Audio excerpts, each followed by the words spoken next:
Fala, vencedores! Que coisa boa ter você aqui comigo. Eu sou Valmer Albuquerque, seja bem-vindo. Este é o primeiro episódio de um propósito que nasceu no meu coração há muito tempo atrás, que é de ajudar pessoas, que é levar conhecimento ao povo cristão para que as pessoas possam, então, prosperarem e viverem aquilo que de fato elas nasceram para viver. Hoje está nascendo aqui o meu podcast chamado Valmercast, o podcast do cristão rico. E eu tenho o prazer de ter comigo aqui hoje uma pessoa muito especial que vai abrilhantar, né, esse podcast, que vai trazer conhecimento. Eu quero que você preste bastante atenção naquilo que vai ser falado aqui hoje, porque de alguma forma eu espero que faça sentido para você, porque o nosso propósito aqui é despertar a sua melhor versão. Seja muito bem-vindo, meu amigo. Não podia começar esse projeto sem outra pessoa, a não ser você. Meu amigo Gildemar Matos, seja bem-vindo. Muito obrigado, Valmer. Para mim é um privilégio estar aqui, participando desse primeiro. Olha só, que honra para mim estar participando desse primeiro podcast, Valmercast. Que massa. Muito bom. E assim, é um podcast, o nome já diz, Valmercast, né? O podcast do cristão rico. É um podcast voltado, é só cristão? Não, é para todas as pessoas, mas especialmente para o público cristão, pessoas que já me seguem, até porque eu sou pastor, né? Há 17 anos eu tenho esse chamado ministerial de ajudar pessoas. Eu já morei em mais de 30 cidades diferentes, em 6 estados. Eu já tenho um trabalho missionário há muitos anos pelo Brasil. Já pastoreei pessoas de todos os tipos que você pode imaginar. E esse podcast nasceu exatamente das experiências que eu vivi ao longo do tempo, né? E eu falei, poxa, eu quero expandir, eu quero alcançar mais pessoas, eu quero levar essa mensagem, eu quero expandir o reino de Deus para um número maior de pessoas. E a forma que eu achei foi a internet, é ampliar, dar voz aqui para pessoas poderem acompanhar esse conhecimento. E assim, eu atuo como pastor há 17 anos, comecei a minha jornada ministerial quando eu tinha 17 anos de idade também, né? 17 anos como pastor e 17 anos de idade iniciei a minha jornada ministerial. Eu sou especialista hoje em desenvolvimento humano, trabalho com pessoas, eu ajudo famílias a serem restauradas, pessoas a se conectarem com Deus. Também sou empresário, trabalho com mentalidade financeira, sou escritor de um livro, olha aqui meu livro, coisa boa, tá aqui, ó. Sou escritor de um livro chamado Financeiramente e nós vamos falar de vários assuntos aqui e eu quero muito que você aproveite cada tempo que você vai estar com a gente aqui e quero apresentar para vocês aqui o Gildemar. Gildemar, seja bem-vindo, se apresente para essas pessoas. Legal. Primeiramente, eu também, né, sou pastor, cuido de igreja há mais de 10 anos e toda a minha vida foi dentro do contexto cristão. Então, tudo que eu aprendi, inclusive coisas boas, positivas e coisas negativas, foram dentro da igreja. E foi muito interessante a gente compreender tudo isso, mesmo depois de 30 anos de idade, começar a aprender um pouco mais acerca de desenvolvimento humano, onde nós aprendemos sobre inteligência emocional, onde nós aprendemos também que ter dinheiro não é pecado, como o Valmer sempre fala. E é muito interessante quando a gente se descobre para isso e tenta buscar, né, na nossa história as vivências e aquilo que nós aprendemos lá no passado. Então, para mim foi muito bacana começar a aprender acerca de uma mentalidade, de uma mudança de mentalidade, e quando a gente muda a mentalidade, a gente muda a percepção do mundo e começa a enxergar então as possibilidades. Eu sou pastor há 10 anos, casado, pai de um filho, e eu tenho uma certeza que através da minha vida outras pessoas serão impactadas. Se eu demorei mais de 30 anos para vivenciar e para ver essa mudança, para ter acesso a essas possibilidades, assim também eu vou me dedicar para trazer essa nova possibilidade para outras pessoas. Muito bom, cara. E para a gente começar esse bate-papo aqui, a gente não poderia começar de outra forma senão falar sobre Romanos 12. O apóstolo Paulo fala assim: não vos conformeis com esse século, mas transformai-vos pela renovação da vossa mente.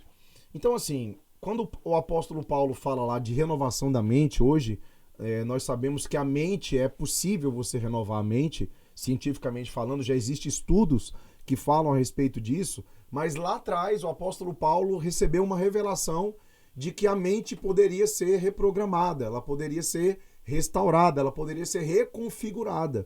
Então, quando ele fala, transformai-vos pela renovação da vossa mente, qual que é a compreensão que você traz disso? Cara, quando a gente fala sobre renovação da mente, é muito profundo. Olha só, não vos conformeis com esse mundo, mas transformai-vos, né, pela renovação da vossa mente. Quando você renova a sua mente, existe um alinhamento da sua mente com a mente de Deus. Caraca. Porque o texto Perfeito. diz, a fim de que saibais qual é a boa, perfeita e agradável vontade de Deus. Espera aí, segura aí. Olha que legal. Eu não sei se você está prestando atenção aqui, ó. O alinhamento da sua mente com a mente de Deus vai proporcionar que você experimente qual seja a boa, Perfeita e agradável vontade de Deus. Sem essa transformação, não tem como. Porque a gente vai enxergar Deus através da nossa percepção. Então, se não mudar a mente, a pessoa vai continuar naquela mesma história para o resto da vida. Isso não tem nada a ver com ir igreja ou não. Não. Isso não, quero que você entenda que não vou na igreja e mudei a mente. Não, isso não tem nada a ver. Porque existem milhares de pessoas que elas vão às igrejas, elas participam das reuniões, mas essa mudança de mentalidade, essa transformação, ela não aconteceu ainda, né? Porque quando a gente fala de transformar, a gente fala de uma coisa que não tem mais volta. Não tem mais volta. Transformar. Eu gosto muito da metáfora da lagarta, que ela passa por um período, né, ali no casulo, e até que ela venha se tornar borboleta, ela passa por uma o quê? Transformação. E quando ela passa por essa transformação, ela não volta mais a ser lagarta. Porque toda transformação, Gil, ela não tem mais volta. Por que a gente vê que tem pessoas que elas estão nas igrejas e elas ainda, a vida delas ainda não foi do jeito que deveria ser. Ela ainda não está experimentando essa boa, perfeita e agradável vontade de Deus. Exatamente pelo fato dessa transformação não ter acontecido. E eu queria que você me dissesse como que essa transformação da mente ela acontece. Primeiro de tudo é descobrir o poder. E o que é o poder? Poder é uma mudança de estado de consciência. Muitas vezes nós não aprendemos que nós podemos. Se eu não posso, eu automaticamente já rejeito. Aquilo que eu não posso, eu rejeito. Eu afasto. Mas quando gera para mim a possibilidade de poder, eu sempre digo, não viva segundo as suas limitações, viva segundo as suas possibilidades. E o que é a possibilidade? É quando você tem o poder de escolher. Então, a mudança da mente é exatamente essa mudança de estado de consciência. Uma vez que eu aprendi, né, ao longo da história, aprendi com os meus pais que talvez, ou muitas vezes, na maioria das vezes, foram pessoas com algumas limitações, eu aprendi e vou replicando. Inclusive, em todo o contexto da história, pessoas hoje estão replicando aquilo que aprendeu no passado. Mas olha só que interessante que a Bíblia ela é atual. A Bíblia ela é mais atual do que o jornal de amanhã. Caraca. Então, quando se fala de renovar a mente, não está falando renovar trazendo de novo aquilo que foi do passado. Eu sempre digo, inclusive, que quando eu estudava existiam 9 planetas e um deles era Plutão. Talvez quem está assistindo agora nem sabe que existia um planeta chamado Plutão. Hoje já não é mais configurado como planeta. Ou seja, aquilo que eu aprendi no passado, ele talvez não sirva mais para os dias de hoje. Então essa transformação, ela tem a ver muito com esse alinhamento com a mente de Deus. Com a mente de Deus. Totalmente. Totalmente. Porque é quando você alinha a mente de Deus. Se você ler o Romanos capítulo 12, na sequência, além do 2, agora o 3 diz assim, cada um saiba conforme a medida da sua fé, ou seja, não saiba além. E o problema é que se você não aumenta renova a sua fé, renova a sua mente, nem a fé você é capacitado a viver novas experiências. Caramba, isso é extraordinário. E nessas minhas andanças, Gil, esse tempo todo que eu tenho de ministério, de ter liderado tantas pessoas, eu pude perceber, eu gosto muito daquela passagem que diz que o meu povo sofre porque lhe falta o quê? O conhecimento. Lhe falta o conhecimento. Então, assim, tudo aquilo que eu não tenho hoje, todo o resultado que eu não estou vivendo hoje, é por um conhecimento que eu ainda não tenho. Então, você vê que a Bíblia ela tem resposta para tudo, né? A Bíblia tem resposta para tudo. O próprio Deus diz, o meu povo está sofrendo porque está faltando conhecimento para ele. Então, essa transformação, ela vem quando você busca ela. Ela não acontece no automático. Ela tem que ser provocada. Ela, em alguns casos, ela causa um pouco de dor. Por quê? A gente já estava conversando a respeito disso. É muito mais de desconstruir do que construir. Tem a ver com desconstruir. Não é construir, não, é desconstruir. É você não dar mais credibilidade a tudo aquilo que você viu, ouviu e sentiu ao longo de toda uma vida. E decidir acreditar exatamente naquilo que Deus falou. Então, assim, é muito profunda essa questão do alinhamento que você trouxe, alinhamento com Deus, esse alinhamento de mente, entendeu? Sim. Vamos falar sobre isso. E quando a gente fala desse alinhamento, a gente está falando de ativação de uma identidade. Sim, total. Uma identidade. Por exemplo, Valmer, o povo perece por falta de conhecimento. E alguém pode olhar e dizer assim, mas está falando sobre de conhecimento de Deus. Preste atenção. Alguém pode olhar e dizer, conheçam e prossigam em conhecer ao Senhor.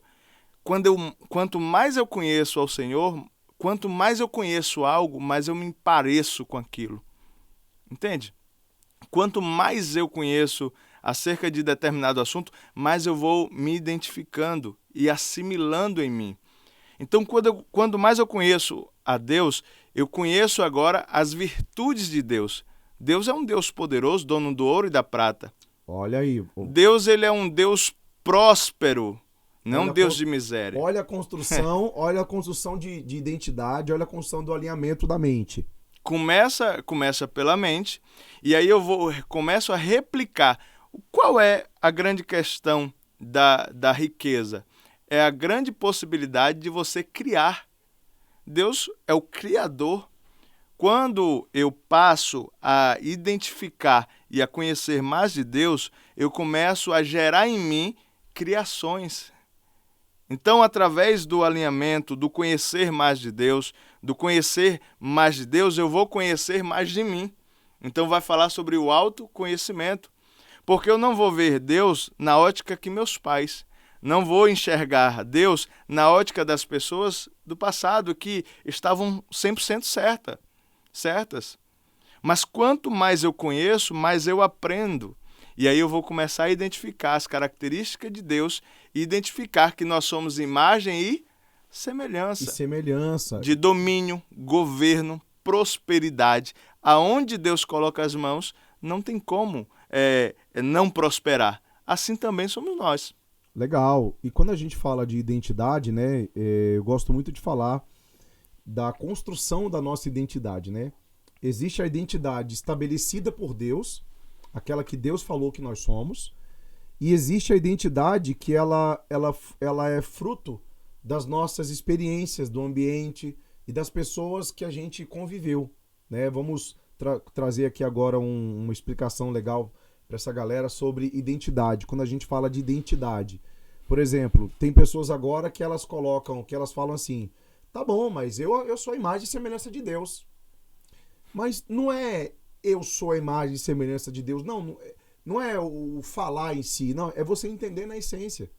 Porque assim, se eu entendo que eu sou a imagem e semelhança de Deus, de fato, eu vivo isso, então eu realmente sei quem eu sou. Se eu sei quem eu sou, eu sei o que eu posso fazer.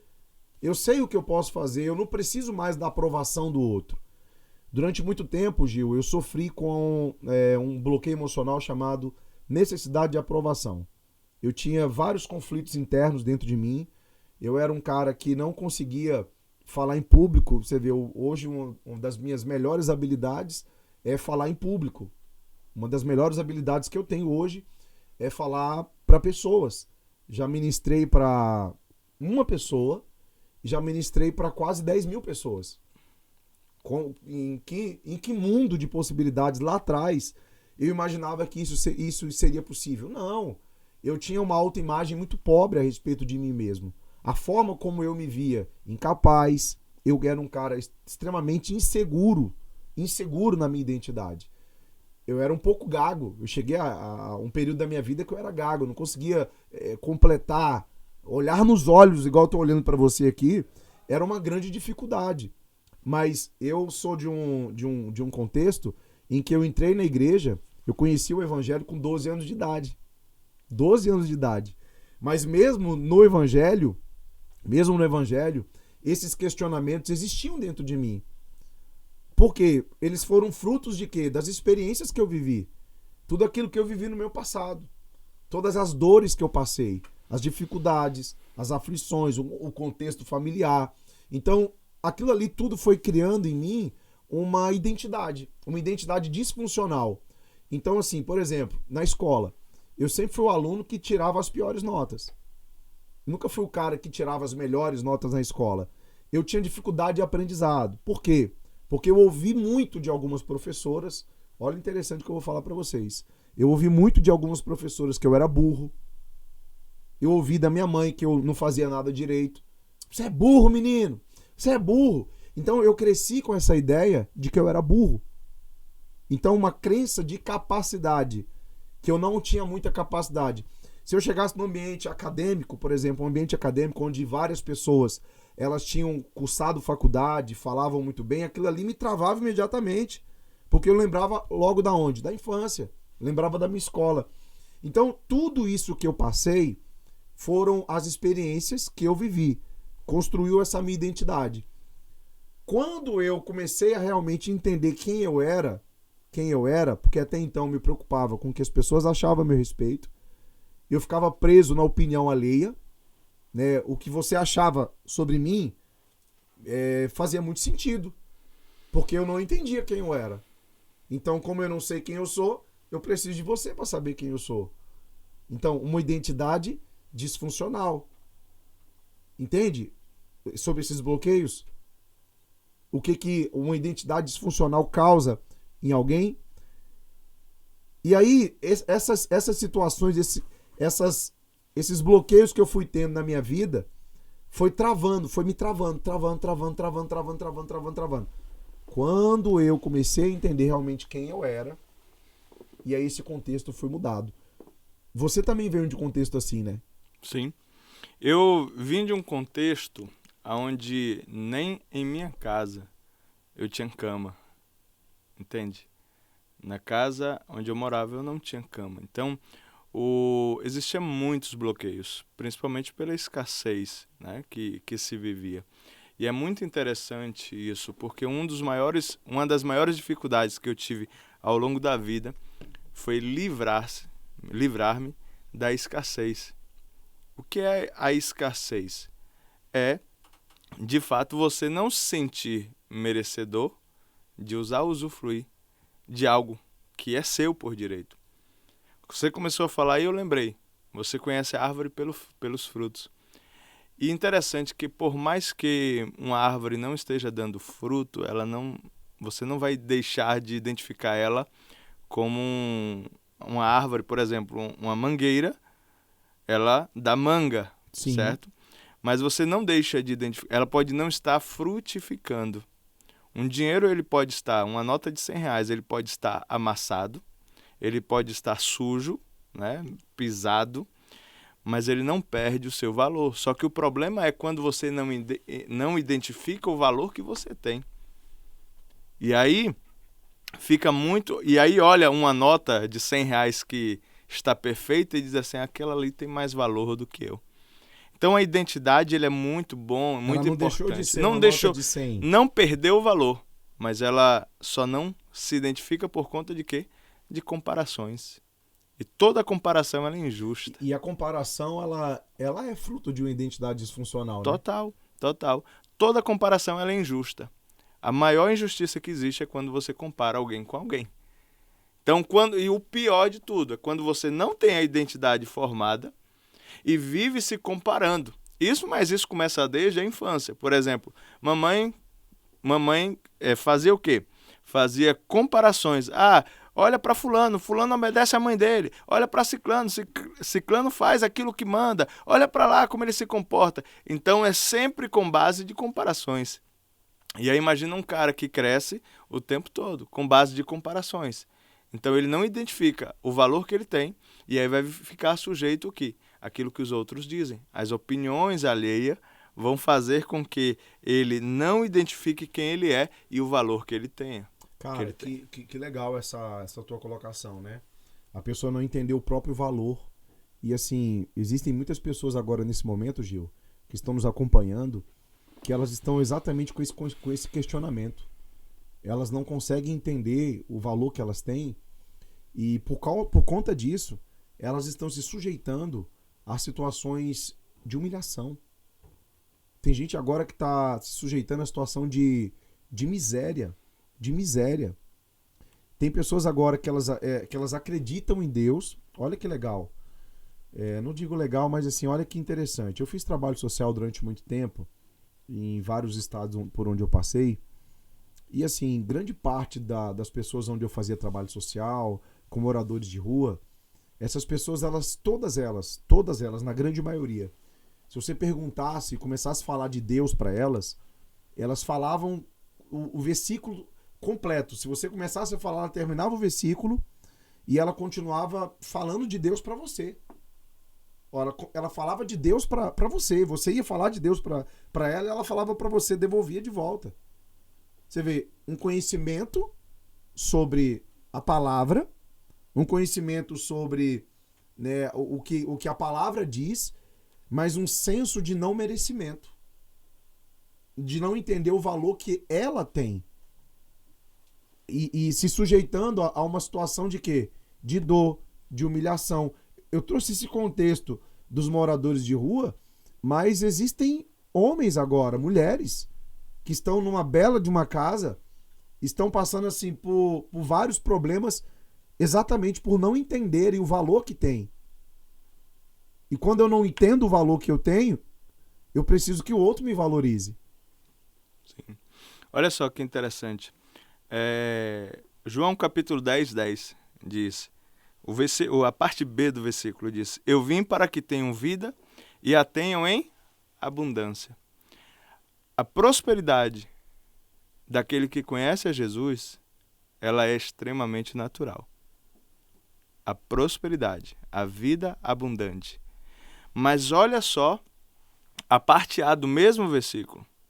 Aí tem pessoas que preferem ficar cada um com sua parte.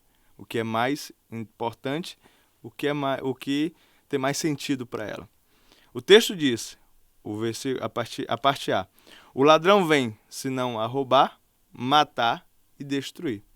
Quando o ladrão mata, rouba e destrói a identidade de alguém, ela sabe que Jesus veio, mas ela não toma posse. Ela não acessa. Ela não acessa. Caraca. Então existe uma vida abundante que está disponível para todos nós. Para todos nós. Essa semana eu estive falando, inclusive, dentro da minha liderança, eu dizia assim, olha, não existe mendigo que vai para a igreja. Porque a primeira coisa que ele deixa de ser é mendigo. Sim. Nunca vi um mendigo que, saí da rua aqui, vou ali para a igreja. Não existe. Não existe. Por quê? Gil, e por que existe então um mendigo que conhece Jesus? Conhece a Jesus, conhece a palavra, mas o ladrão veio, roubou, matou e destruiu a identidade. E quando roubou, matou e destruiu a identidade, morreu a possibilidade. A possibilidade, o poder. O poder. Morreu a possibilidade, o poder. A pessoa ela não acredita que aquilo é para ela, né? Sim. E ela começa a criar dentro dela uma série de diálogos internos. Ela começa a dar ouvido a vozes de autossabotagem, vozes de não merecimento. E ela começa a achar que é para todo mundo, menos para ela. Sim. Menos para ela. Porque o diabo matou, roubou e destruiu. Destruiu a identidade. O mesmo texto que fala de roubo, de morte e de destruição, Jesus está dizendo vida abundante. Cara, e que legal, quando você fala de vida abundante, esse podcast chama-se o podcast do cristão rico. Vida abundante não é só sobre ter dinheiro, tá? Eu quero muito que você que está acompanhando esse podcast agora entenda que o meu objetivo aqui não é apenas que você tenha dinheiro, não. Dinheiro, ele é um dos pilares da riqueza. Preciso quebrar as crenças de que dinheiro é ruim, tá? Eu vou falar muito disso aqui nos podcasts. Eu vou trazer um conhecimento muito amplo aqui para que você entenda que ter dinheiro é bom. Ter dinheiro é bom. Só que o meu objetivo aqui não é só fazer com que você tenha dinheiro, também. Só que eu quero que você entenda o conceito de abundância. O que é uma vida abundante, como a palavra ela fala? E quando a gente fala de vida abundante, eu trago 5 aspectos. Eu falo de abundância espiritual, abundância emocional, eu falo de abundância pessoal, financeira e profissional. Então, assim, eu defini a riqueza, Gil, eu classifiquei a riqueza em 5 pilares. Uma pessoa pode ter dinheiro, ela pode ser rica de dinheiro, mas se ela está com o casamento destruído, o dinheiro dela não compensa a família destruída, não é abundância. Ela pode ter um casamento maravilhoso, mas se ela está com problemas financeiros, esse casamento vai ser abalado, não é vida abundante. Então, é isso que a grande maioria das pessoas elas não entendem. Por quê? Porque criou-se a ideia de que eu não posso ter tudo. Eu não posso ter tudo.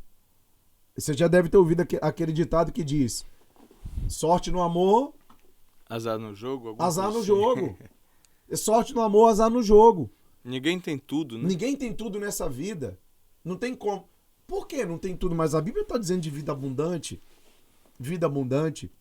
O que muita gente não sabe, Gil, é que a Bíblia fala mais de dinheiro do que de qualquer outro assunto. A Bíblia fala mais de dinheiro do que sobre qualquer outro assunto. Como que um livro que é considerado sagrado para mim, para você, para esse amigo telespectador que está assistindo agora, esse internauta, ele é um livro tão amplo, fala tanto sobre dinheiro e dinheiro pode ser uma coisa ruim?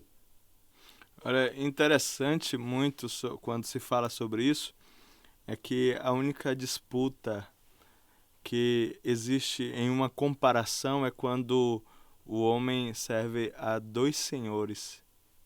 Maravilha. E quando se fala de 2 senhores sobre Deus e Mamon. Deus e Mamon. Então, o contexto do dinheiro, ele é exatamente desta forma. E as pessoas não compreenderam isso. Deus ele não fala sobre servir a Deus e o diabo. Vamos colocar desta forma. Né? A gente sabe que Sim. Existe algo específico. Mas sobre a disputa do coração do homem entre Deus e o dinheiro. Então, talvez tem pessoas que dizem assim, não, eu não vivo isso, mas na verdade ela não vive porque ela não tem dinheiro. Tem pessoas que acreditam e dizem assim, a prosperidade é coisas de gente que não vai para o céu. Caraca. Ter dinheiro é coisas de alguém que serve ao diabo. Ter dinheiro é ruim porque aumenta a soberba. Essa semana eu falei, por exemplo, olha, ter dinheiro é ruim. Ter muito dinheiro, ser rico, né? Ter dinheiro vai trazer felicidade? E aí tem até uma brincadeira que existe que diz assim, ter dinheiro pode até não trazer felicidade, mas sem dinheiro traz uma tristeza, isso é verdade.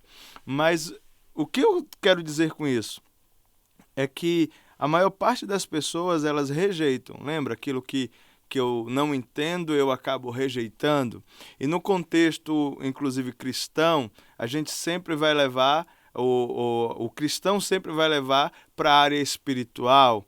Então, a grande necessidade é a gente compreender que ter dinheiro é natural. Ele só não pode substituir o lugar de Deus. Perfeito. E assim, eu costumo dizer, nos meus sermões, nos treinamentos que eu ministro, que dinheiro no bolso, ele é bênção, no coração é maldição. Exato. Dinheiro no bolso é bênção.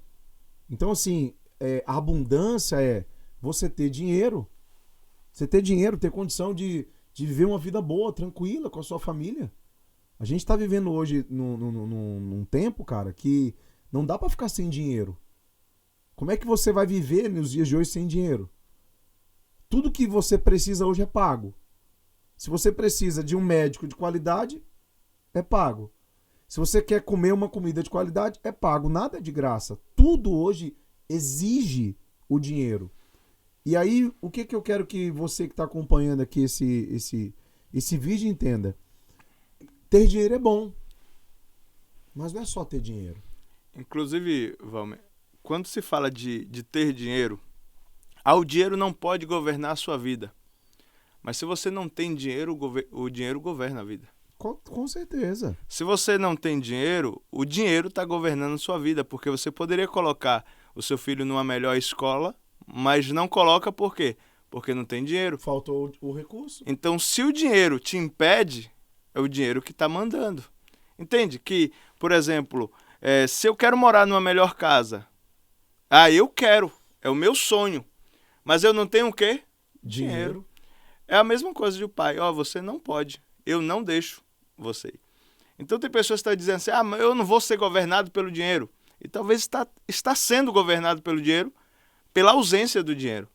Porque eu poderia comprar uma casa do meu sonho, poderia comprar um carro do meu sonho, poderia doar. Eu queria tanto ajudar pessoas carentes, mas não pode. Ou seja, se eu não posso, é porque tem alguém ou algo me impedindo. Pela falta de dinheiro, o dinheiro está governando, não por excesso, mas por falta. Cara, e assim, eu tenho isso muito claro na minha vida, né, Gil? É uma bandeira que eu resolvi pegar pra mim, pra poder ajudar pessoas a entenderem isso, que o dinheiro é bom, cara. Ter dinheiro é bom. O dinheiro possibilita, cara, você oferecer uma qualidade de vida melhor pra sua família. O dinheiro possibilita você morar num lugar melhor. Sinceramente, assim, e hoje eu tenho como falar isso, Gil. Você também tem, porque nós temos histórias semelhantes. Poxa, eu morei em comunidade também, pô. Morei em comunidade, vim de um contexto de muita miséria. Um contexto de muita miséria. A minha merenda da tarde, Valmer, era açúcar com farinha. Comi demais açúcar com farinha. Açúcar com farinha. Quando o negócio estava muito bom, botava um pouquinho de leite em pó. Ou com café. Gente, a gente está falando algo aqui que talvez você que está do outro lado e talvez não entenda tanto o que é realmente essa escassez. Eu vivi do tempo de comprar uma caixa de fósforo numa venda, chamava de venda antigamente. Então você comprava uma caixa de fósforo e quando chegava em casa, tinha que contar para saber se tinha 40 palitos. Caramba. Eu vivi num tempo de dizer assim, vá lá comprar 5 palitos de fósforo. A escassez era desta forma. Na hora de almoçar, vá lá comprar um ovo. Não estou dizendo uma dúzia. Estou dizendo um ovo. Entende? Então, esse é o contexto. Esse é o contexto de vida que eu saí. E hoje, na idade adulta, talvez você não perceba, mas essas mesmas regras podem ainda estar operando. Porque 80% do tempo nós estamos trabalhando de forma inconsciente. Eu aprendi a viver limitado. Existem pessoas que aprenderam a viver limitadas. E eu não sei viver na abundância. Entre viver um lugar que eu já conheço, é por isso que tem gente que não muda de vida. Porque entre viver num lugar onde eu já conheço, eu já sei viver endividado. Eu conheço as manhas, eu já tenho domínio, eu já domino viver com o nome sujo. Eu não vou saber viver sem disso. Eu acho que eu estabeleci isso como sendo algo normal, né? Algo normal. Olha só o que aconteceu comigo em 2016, se eu não me engano. Eu consegui, eu paguei meu carro, meu apartamento, comprei, quitei. Chegou em dezembro, eu tinha ganhado um determinado valor, recebi um determinado valor. Chegou em dezembro, Valmer, eu não tinha uma parcela para pagar. Pense uma coisa triste, eu estou falando de 2016. Pense uma tristeza não ter uma parcela para pagar. Eu fiquei indignado porque eu não tinha uma parcela para pagar. Eu estava livre. Sabe o que é que eu fiz? Eu quitei meu carro, quitei meu apartamento, quitei tudo. O que foi que eu fiz? Fui lá, comprei outro carro com prestação para conseguir, porque na minha cabeça tinha escrito o quê? Sem ter um boleto para pagar, o homem não vale nada. Sem ter uma dívida. Uma construção, né? Exato. Sem ter uma dívida para pagar, o cara não vale, o cara não sai do lugar. É porque a gente só tem as coisas devendo, fazendo prestação. Era essa a mentalidade. Uma mentalidade de escassez. De escassez. Você foi... A sua mentalidade ela foi construída dessa forma e você tinha isso como normal. Normal, eu só sabia viver devendo. Você só conhecia isso. Engraçado que quando a gente fala hoje, eu falo muito de finanças, eu gosto muito de falar desse tema, de mentalidade financeira, justamente porque eu conheço os dois lados. Eu conheço os dois lados. Assim como você, eu conheço os dois lados. Eu conheço a miséria extrema, eu conheço a escassez, a falta. Você falou aí do ovo, eu me lembrei de uma história em que na minha família...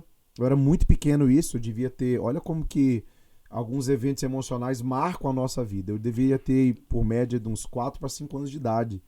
Eu me lembro de uma cena em que a minha mãe, ela teve que dividir um pão para 5 pessoas.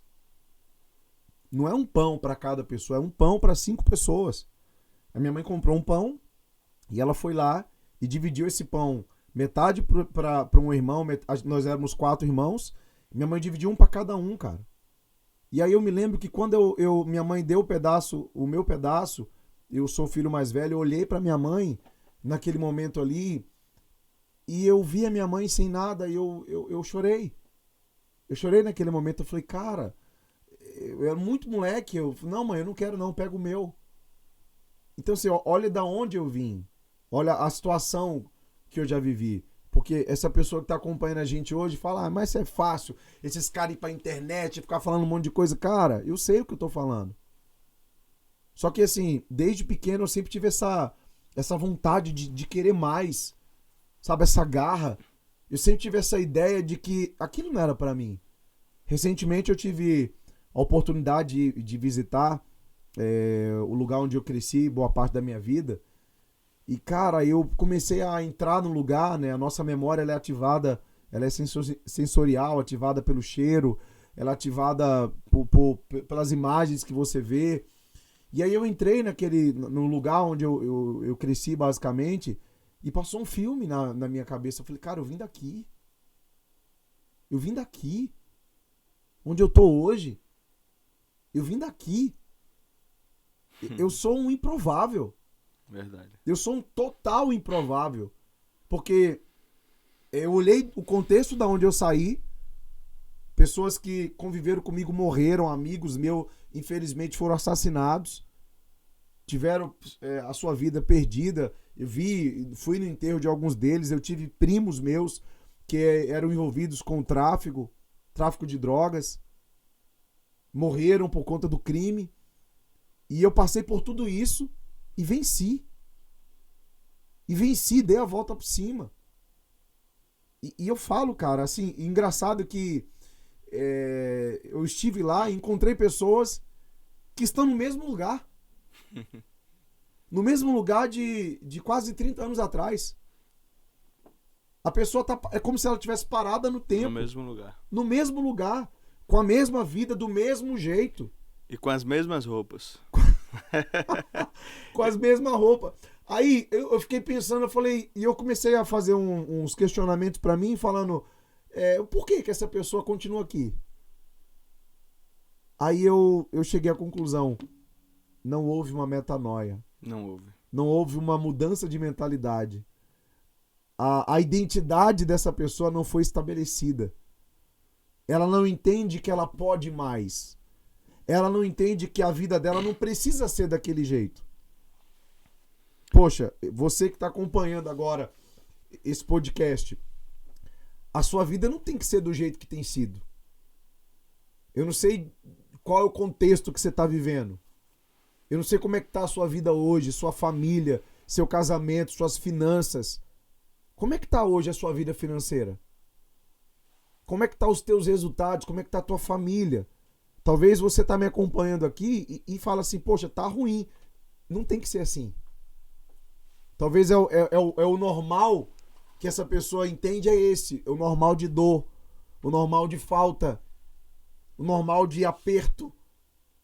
O normal de faltar, de viver aquela vidinha. Igual você, o homem sem um boleto.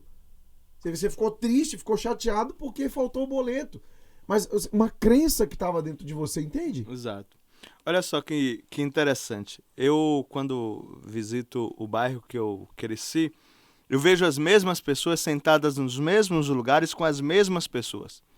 E são pessoas que tem pessoas, por exemplo, que eu chamo de amigo. São meus amigos de infância, mas não são do meu convívio. Porque a primeira coisa que eu entendo, é porque é meu amigo de infância. Se é seu amigo de infância e participa do seu convívio, você está precisando crescer. Maravilha. Amigo de infância. É porque esse aqui é meu amigo da época da infância e convive até hoje, é porque você ainda não saiu dali. Porque a primeira coisa que você precisa fazer é buscar novas conexões. Ter conexões com as pessoas certas. Buscar crescer exatamente, começa por aí, mudando o ambiente, mudando as pessoas, novos ambientes, novas pessoas, conhecimento específico. E se você não buscar isso, você vai ficar no mesmo lugar, na mesma calçada, sentada lá no mesmo lugar. Vamos por etapa que você falou certo. Aí, que é muito forte isso aí, eu acredito muito nisso, tá? E eu vivo isso aí que você acabou de falar, você também vive isso, e é uma chave poderosa, tá? Você falou de 3 coisas que têm o poder de mudar a situação que a pessoa está vivendo hoje. Você falou sobre conhecimento, você falou sobre pessoas, lugares e o conhecimento específico. Sim. Essas 3, realmente, elas são o que determina o sucesso ou não de alguém. Então, se eu tô convivendo muito com alguém do passado e eu não tenho novas conexões, eu vou ficar preso naquilo. Então, o que significa isso? Se eu quiser mudar hoje a situação que eu tô vivendo, a primeira coisa que eu preciso mudar é o quê, Gil? Primeira coisa que você precisa mudar é exatamente novas pessoas, novos ambientes e conhecimento. Você tem que buscar. Por exemplo, para você que está aqui nesse podcast, já é algo específico, um conhecimento específico. Conhecimento específico. Só que, qual é o problema? Às vezes, você pode viver nesse ambiente que não é um ambiente tão agradável. As pessoas que estão à sua volta, se você buscar apenas o conhecimento específico, e não mudar o ambiente e as pessoas, qual é o problema? As pessoas não querem que você cresça. E não é porque elas te odeiam, não. Porque elas te amam tanto. Elas te amam tanto que não quer te perder. Então sabe que se você crescer, ela não quer crescer e vai te perder. Então elas não querem perder você e acaba o quê? Te puxando para baixo. Você falou de identidade, cara. A gente tava falando de identidade. E é interessante que quando você começa a crescer, e algumas pessoas, elas que são da sua infância, elas te encontram. Olha lá, fulano ficou rico. Fulano ficou rico. A primeira coisa que a pessoa fala é o quê? Ficou rico e mudou. Mudou. Aí a pessoa, não, pelo amor de Deus, fiquei não. Aí ela começa a se diminuir. Por quê? Porque ela esquecer os amigos. São essas conversas, né? Então, assim, aí a pessoa começa a diminuir a frequência dela para ela baixar e chegar na frequência daquela pessoa. Então, assim, primeiro passo, novas pessoas. Novas pessoas. Onde a gente encontra essas novas pessoas, Gil? Olha só, você falando aí, eu lembrei. Alguém fala assim, ficou rico, esqueceu dos amigos. Não, na verdade foi porque eu esqueci os amigos que eu fiquei rico.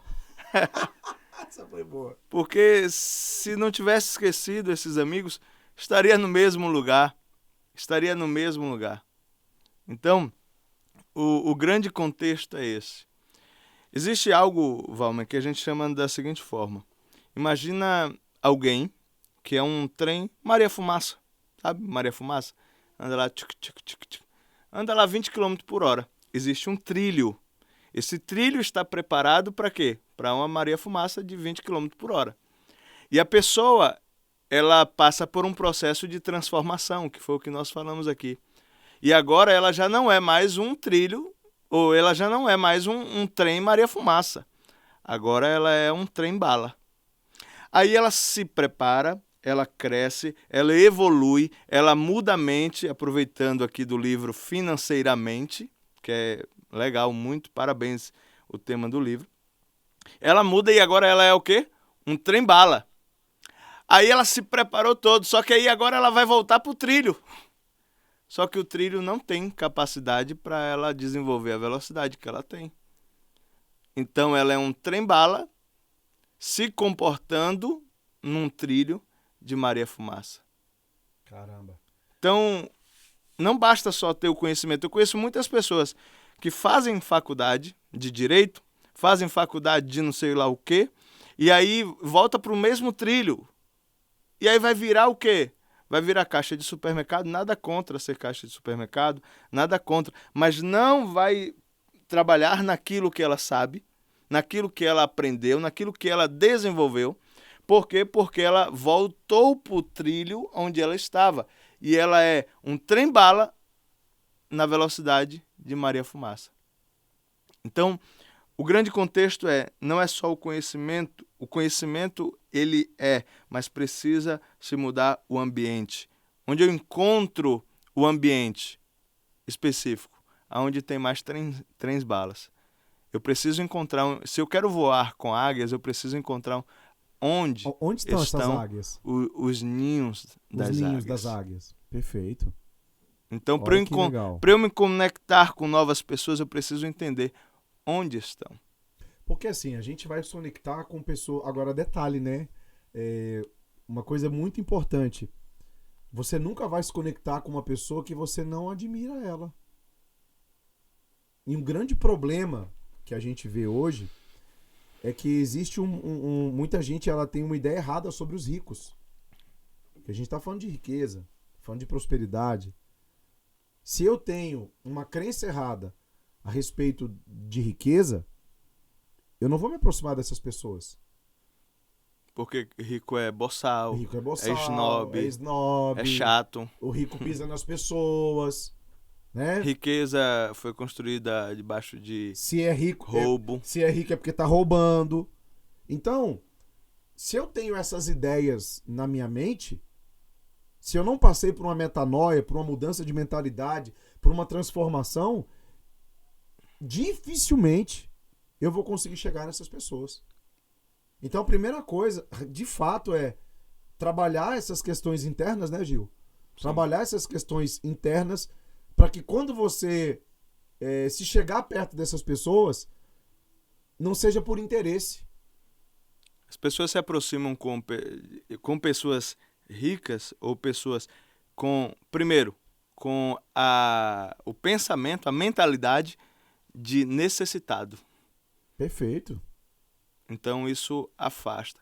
É porque eu fui falar com fulano porque eu estava precisando de tal coisa, eu precisava de uma ajuda, sempre na condição de vítima da história.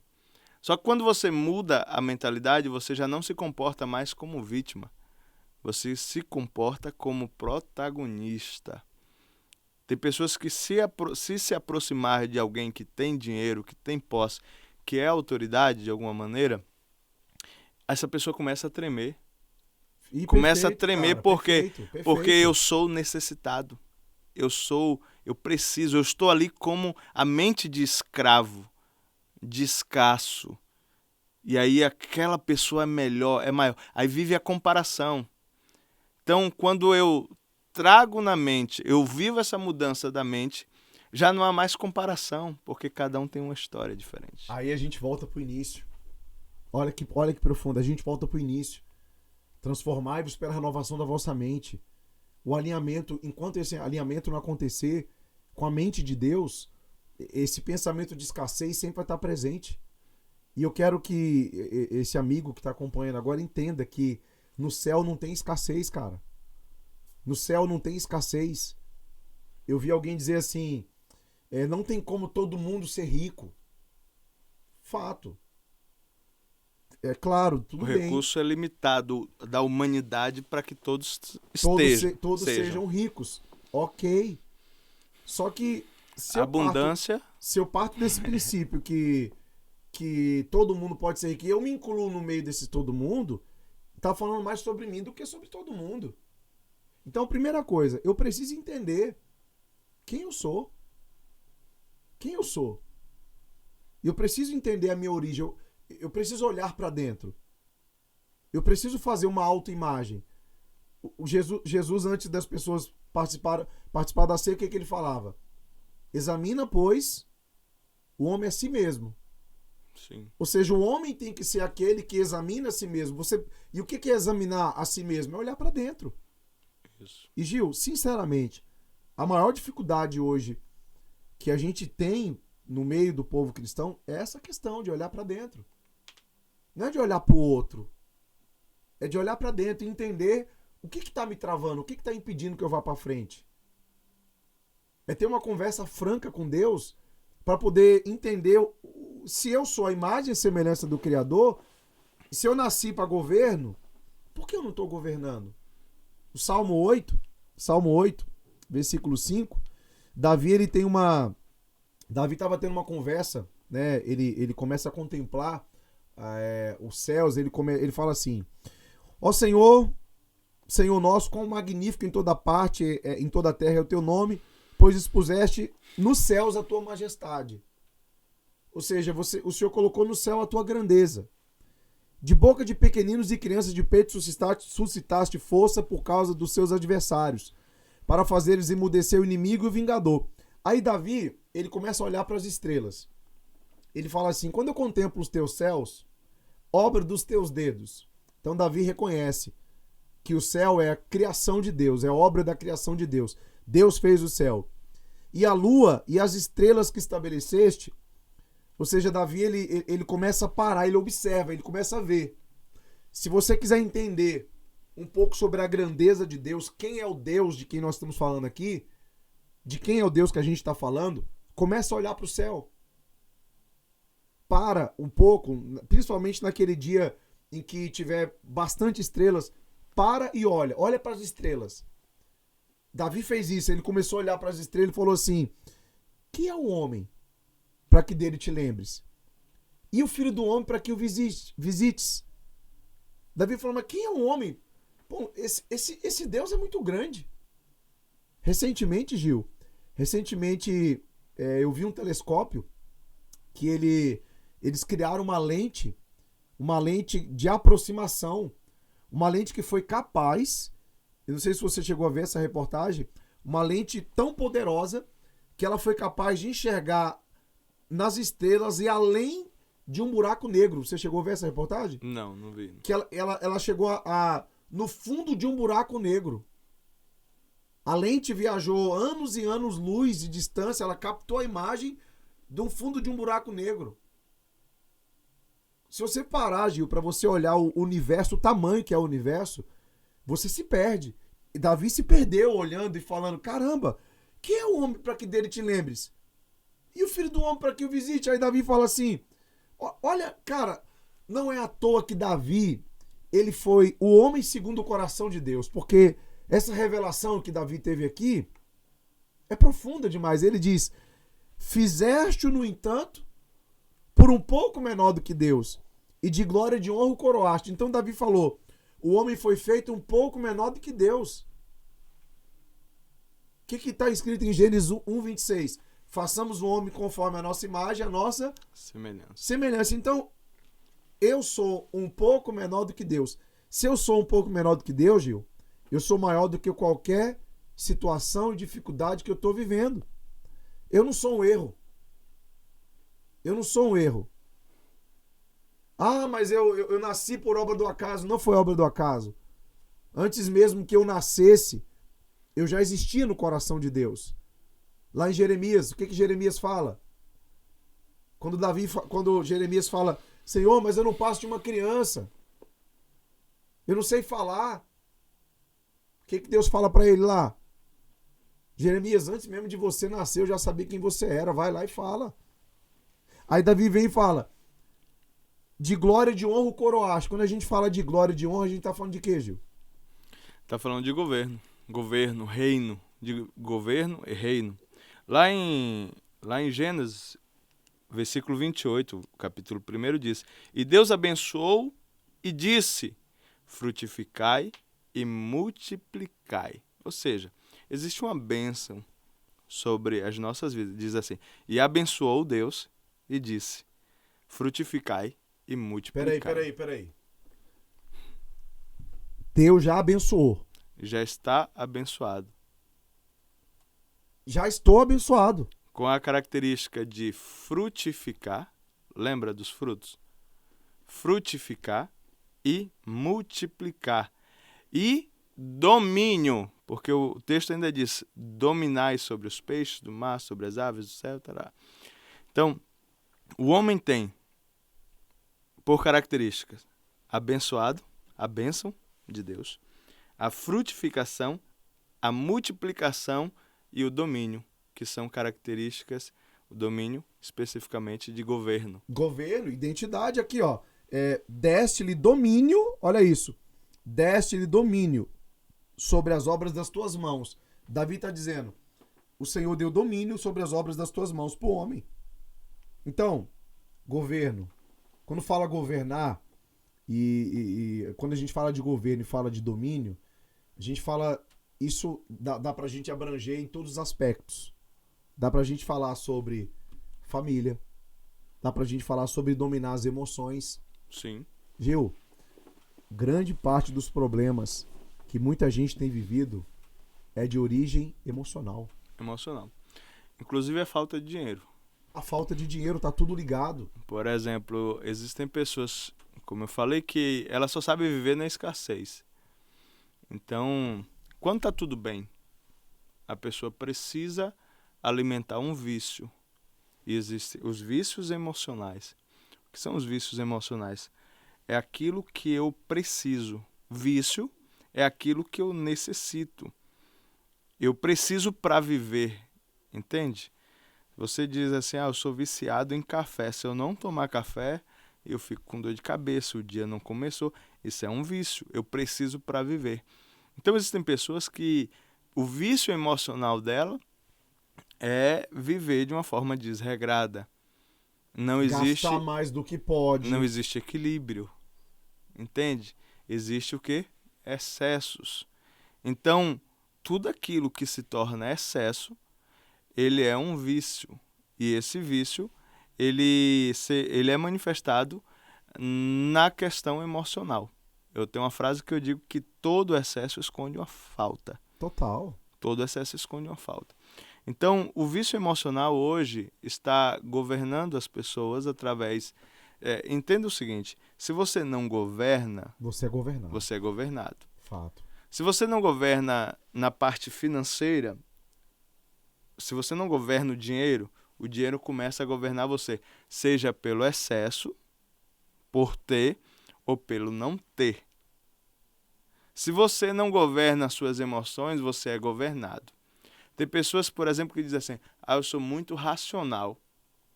Outro diz, não, eu sou emocional. O racional diz, não, tem que ser racional.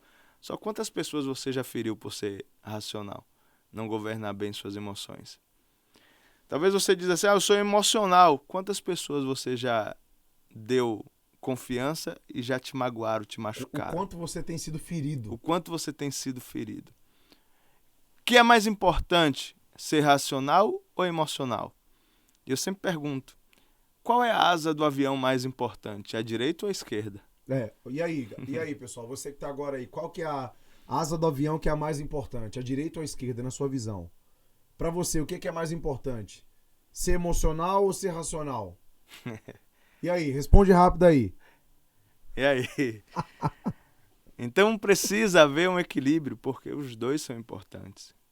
Então, aprender acerca de vida emocional não é pecado. O homem é corpo, alma E espírito? e espírito. E aí quando eu compreendo que eu estou com a dor no joelho, para onde é que eu vou? Eu vou para a oração. Eu faço uma oração e o joelho pode ser curado e nunca mais sentir aquela dor, porque a dor pode ser de natureza espiritual, ok? Mas tem dor que é física, que não é de forma espiritual que se resolve, é do corpo. E aí no corpo o que é que a gente tem? Um ortopedista, um médico. E não é pecado você ir no médico. Não é pecado você ir no médico. Então, hoje a gente está falando sobre corpo, alma e espírito, certo?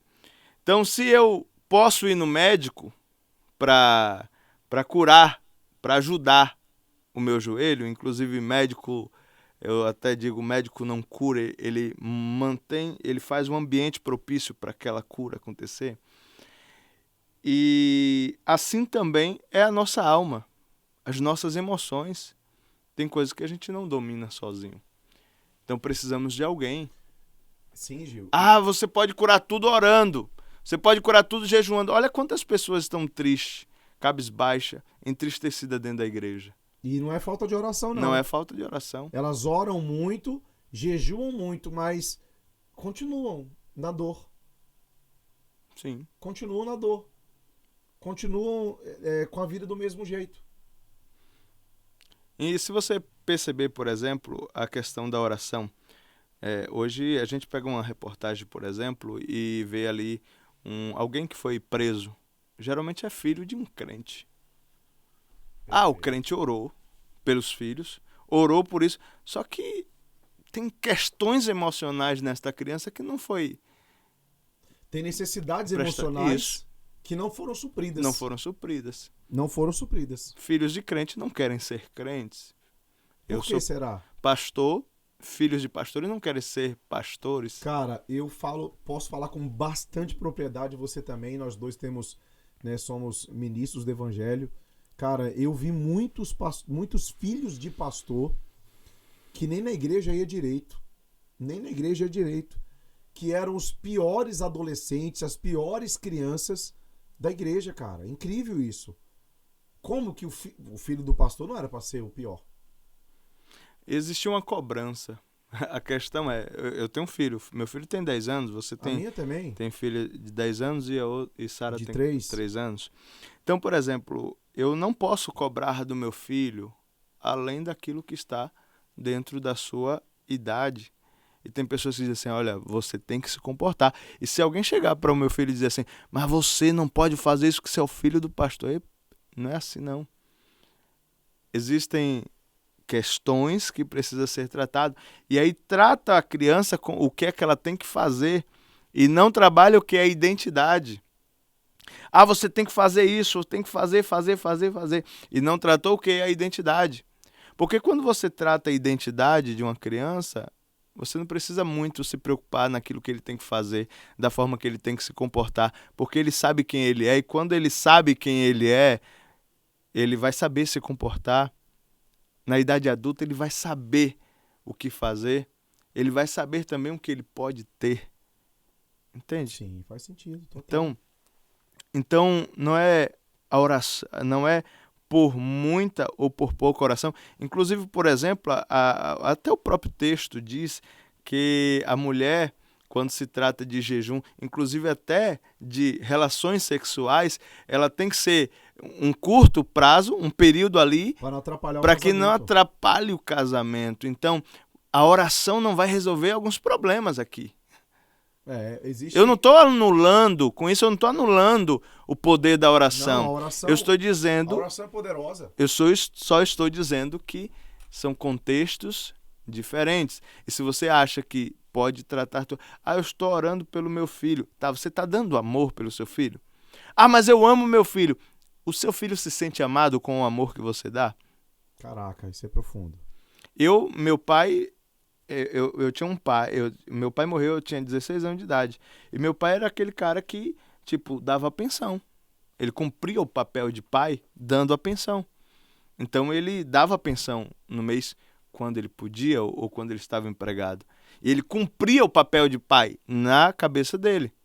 Ele me amava dando a pensão. Só que será que eu passei anos e anos sem sentir o amor de meu pai? Mas ele me amava. Eu acredito, eu sei que ele me amava. Mas não era o amor que eu percebia, que eu sentia. Até porque o dinheiro não passava comigo. Aí essa pessoa, ela fala assim, não, mas eu tô orando muito pelo meu filho. Mas tá suprindo a necessidade de amor? Não supre. Tá suprindo a necessidade de pertencimento? Será que o filho dessa pessoa ela se sente pertencente àquele ambiente? Como é que é o ambiente de dentro de casa? Nasce aí um marginal. O que é um marginal? É aquele que está à margem. Exatamente. À margem da família. Eu sou ovelha negra da família. Por quê? Porque ele não era pertencente à família. Ele estava à margem à beira. Cara, e é interessante, a gente vai falar disso em outros podcasts, que a gente vai estar junto de novo. A gente não tá aqui numa caça às bruxas para buscar culpados, tá? Para dizer que fulano é culpado, o pai, a mãe, não é questão de culpados. A questão aqui é uma tomada de consciência. Sim. É de entender que sem esse alinhamento que a gente começou lá a falar no começo, sem esse alinhamento, eu não vou experimentar qual é a boa, perfeita e agradável vontade de Deus. E quando a gente fala de boa, perfeita e agradável vontade de Deus, a gente fala de quê? O que é a vontade de Deus para minha vida? É a vontade de Deus que eu viva uma vida miserável? Escassez, difícil. É a vontade de Deus que eu não consiga realizar um sonho? Qual foi a última vez? Qual foi a última vez que você realizou um sonho? Qual foi a última vez que você fez uma viagem, que você pegou a sua família? E não é viagem de visitar um parente, não. Viagem dos seus sonhos, de você colocar o destino e desfrutar, de ir para desfrutar. Será que não é da vontade de Deus que eu possa vivenciar isso? Acho que tirar aquela parte, comereis o melhor dessa terra. Ah, não, isso não tá isso é Bíblia, não? Isso é Bíblia? Mas é só para os obedientes. Ah, é só para os obedientes. Cara, que sacada. Comereis abundantemente e vos fartareis. A Bíblia não fala de escassez, cara. A palavra não fala de escassez. A escassez está do outro lado. Ó, perfeito. A escassez é do concorrente. A escassez faz parte do concorrente. A escassez não faz parte do reino de Deus. Matar, roubar e destruir. O concorrente, o diabo, né? O diabo. Ele veio somente para matar, roubar e destruir. Então, escassez, falta, miséria, necessidade não faz parte do reino. Eu preciso me sentir filho. Identidade. Por isso, filho. Identidade. Eu preciso entender quem eu sou.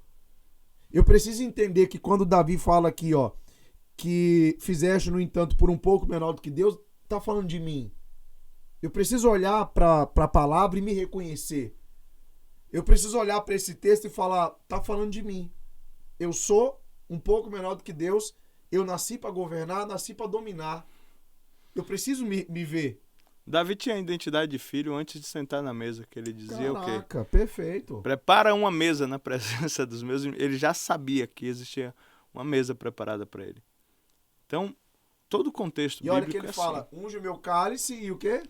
E minha cabeça faz... Unge minha cabeça óleo, e o meu cálice faz transbordar. O meu cálice transbordará. Você transbordar, abundância, prosperidade, comereis abundantemente. Então, se a gente for falar aqui do que a Bíblia fala sobre finanças, não tem escassez, cara.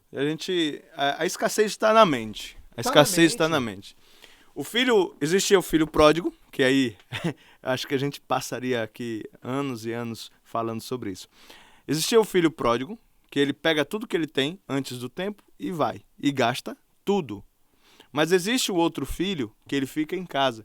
Ele está em casa, mas não desfruta. É assim o crente.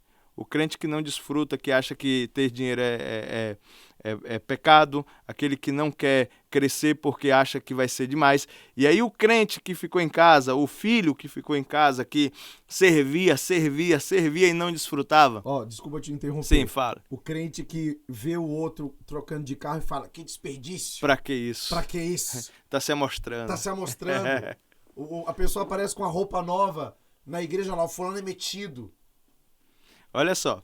E aí esse daqui tá dentro de casa. Ele faz o que tem que ser feito. Ele serve no domingo, ele bota a roupa ali de diácono, ele se veste de pastor, ele se veste de ovelha, ele vai pro culto, ele vai para isso tudo, mas ele não desfruta, ele só sabe trabalhar. E aí quando vê alguém desfrutando, diz assim, olha lá, ó, pra mim o pai não me dá nada. E aí o pai diz assim, filho, que é isso, que besteira. Tudo que eu tenho é seu. Ele disse, mas eu não, você não me dá nada para eu compartilhar com os meus amigos. Ele disse, tudo que eu tenho é seu. Cara, enquanto essa pessoa não entender que tudo que Deus falou é dela, ela não vai vivenciar, ela não vai experimentar. Eu preciso entender que é para mim. Eu preciso entender que essa vida abundante é para mim. Que eu não tenho por que eu ficar vivendo uma vida de escassez, de miséria, sem realizar os meus sonhos. Agora, eu e você, a gente vai fazer uma viagem agora. Nós vamos realizar sonhos. É um sonho seu e também foi da um minha sonho família. meu. É um sonho da sua família. Você vê, um sonho da sua família, foi um sonho da minha também. A gente vai fazer uma viagem juntos agora, onde nós vamos vivenciar novas experiências. A gente vai vivenciar uma nova história. Agora, isso só foi possível porque a gente viu que a gente pode fazer isso. Nós nos sentimos merecedores, trabalhamos a nossa mentalidade. É fruto de novas crenças, é fruto de novos conhecimentos, é fruto de uma identidade estabelecida. Tem gente que pensa assim, mas como eu posso estar aqui se tem tanta gente assim?